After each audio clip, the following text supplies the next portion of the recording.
एक बार एक शिष्य ने विनम्रतापूर्वक अपने गुरुजी से पूछा, गुरुजी, कुछ लोग कहते हैं कि जीवन एक संघर्ष है, कुछ अन्य कहते हैं कि जीवन एक खेल है, और कुछ लोग को उत्सव की संज्ञा देते हैं।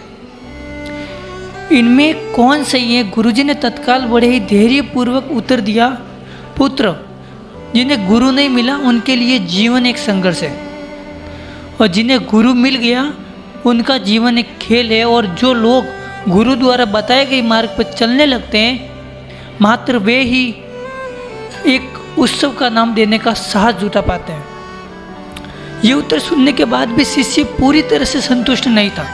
गुरुजी को इसका आभास हो गया। वे कहने लगे, लो, तुम्हें इस संदर्भ में कहानी सुनाता हूँ। ध्यान से सुनोगे तो स्वयं ही अपने प्रश्न का उत्तर पा सकोगे। उन्होंने जो कहानी सुनाई वह इस प्रकार थी। एक बार की बात है कि किसी गुरुकुल में 3 शिष्यों ने अपना अध्ययन पूर्ण करने पर अपने गुरुजी से ये बताने के लिए विनती की कि उन्हें गुरु दक्षिणा में उनसे क्या चाहिए। गुरुजी पहले से मंद मंद मुस्कुराए और फिर बड़े स्नेहपूर्वक कहने लगे, मुझे तुमसे गुरु दक्षिणा में 1 थैला भर के सूख की पत्तियाँ चाहिए, ला सकोगे? वे तीनों मन ही मन बहुत ही प्रसन्न हुए, क्योंकि उन्हें लगा कि वे बड़ी आसानी से अपने गुरुजी की इच्छा पूरी कर सकेंगे। सूखी पत्तियाँ तो जंगल में सर्वत्र बिखरी ही रहती है। वे उत्साहपूर्वक एक ही स्वर में बोले, जी गुरुजी, जैसी आपकी आज्ञा। अब वे तीनों शिष्य चलते चलते एक समीपत जंगल में पहुंच चुके थे, लेकिन ये देख के कि वहाँ से तो सूखी पत्तियाँ केवल 1 मुट्ठी भर थी, उनके आश्चर्य का ठिकाना न रहा। वे सोच में पड़ गए कि आखिर जंगल में से कौन सूखी पत्तियाँ उठा के ले गया होगा। इतने में ही उन्हें दूर से आता हुआ कोई किसान दिखाई दिया। वे उनके पास पहुंच गए, उनसे विनम्रतापूर्वक याचना करने लगी कि वह उन्हें केवल 1 थैला भर सूखी पत्तियाँ दे दे। अब उस किसान ने उनसे क्षमा याचना करते हुए उन्हें ये बताया कि वह उनकी मदद नहीं कर सकता, क्योंकि उसने सूखी पत्तियाँ का ईंधन के रूप में पहले से उपयोग कर लिया था। अब वे तीनों पास में ही बसे एक गांव की ओर इस आशा से बढ़ने लगे कि हो सकता है वहाँ उस गांव में उसकी कोई सहायता कर सके। वहाँ पहुँचकर उन्होंने एक व्यापारी को देखा तो बड़ी उम्मीद से उससे 1 थैला भर सूखी पत्तियाँ देने के लिए प्रार्थना करने लगे, लेकिन उन्हें फिर से एक बार निराशा ही हाथ आई, क्योंकि उस व्यापारी ने तो पहले ही कुछ पैसे कमाने के लिए सूखी पत्तियाँ के दोने बनाकर बेच दिए थे।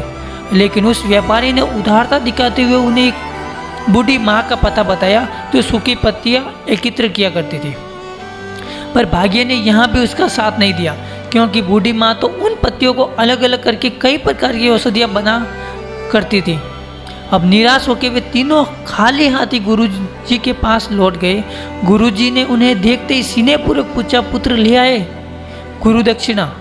तीनों ने सर झुका लिया। गुरुजी द्वारा दोबारा पूछे जाने पर उनमें से एक शिष्य कहने लगे, गुरुदेव, हम आपकी इच्छा पूरी नहीं कर पाए। हमने सोचा था कि सूखी पत्तियाँ तो जंगल में सर्वत्र बिखरी ही रहती होगी, लेकिन बड़े ही आश्चर्य की बात है कि लोग उनका भी कितनी तरह से उपयोग करते हैं। गुरुजी फिर पहले की तरह मुस्कुराते हुए प्रेम पूर्वक बोले, निराश क्यों होते हो?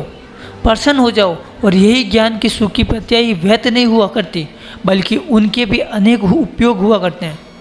मुझे गुरु दक्षिणा के रूप में दे। दोनों शिष्य गुरुजी को प्रणाम करके खुशी खुशी अपने घर की ओर चले गए। वह गुरुजी को ये कहानी एकाग्र होकर सुन रहा था। अचानक बड़े उत्साह से बोला, गुरुजी, अब मुझे अच्छी तरह से ज्ञात हो गया कि आप क्या कहना चाहते हैं। आपका संकेत है वस्तुतः इसकी ओर कि न कि सर्वत्र सुलभ सूखी पत्तियाँ भी निर्थक या बेकार नहीं होती, तो फिर हम कैसे किसी भी वस्तु या व्यक्ति को छोटा या महत्वहीन मानकर उसका तिरस्कार कर सकते हैं। चींटी से लेकर हाथी तक, सुई से लेकर तलवार तक, सभी का अपना अलग अलग महत्व होता है। गुरुजी भी तुरंत ही बोले, हाँ पुत्र, मेरे कहने का भी यही तात्पर्य है कि हम जब भी किसी से मिले तो उसे यथा योग्य मान देने का भरसक प्रयास करें, ताकि आप में सीना, सद्भावना, सहानुभूति एवं सहिष्णुता का विस्तार होता रहे और हमारा जीवन संघर्ष के बजाय उससे बच सके। दूसरे, यदि जीवन को एक ही खेल माना जाए तो बेहतर यही होगा कि हम निर्विषेप हैं, स्वस्थ एवं शांत प्रतियोगिता में ही भाग ले और अपने निष्पादन तथा निर्माण को ऊंचाई के शिखर पर ले जाने का अथक प्रयास करे। अब शिष्य पूरी तरह से संतुष्ट था। अंत में यही कहना चाहते हैं कि यदि हम मन, वचन और कर्म इन तीनों के स्तरों पर इस कहानी का मूल्यांकन करें तो भी ये कहानी खरी ही उतरेगी।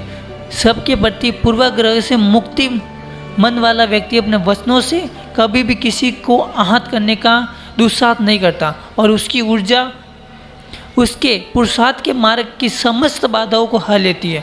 वस्तुतः हमारे जीवन का सबसे बड़ा उत्सव पुरुषार्थ ही होता है, ऐसे विद्वानों का मत है। गाइस, कहानी अच्छी लगी हो तो वीडियो को लाइक ज़रूर करिए। यदि आप हमारे चैनल पर नए हैं तो चैनल को सब्सक्राइब जरूर कीजिए।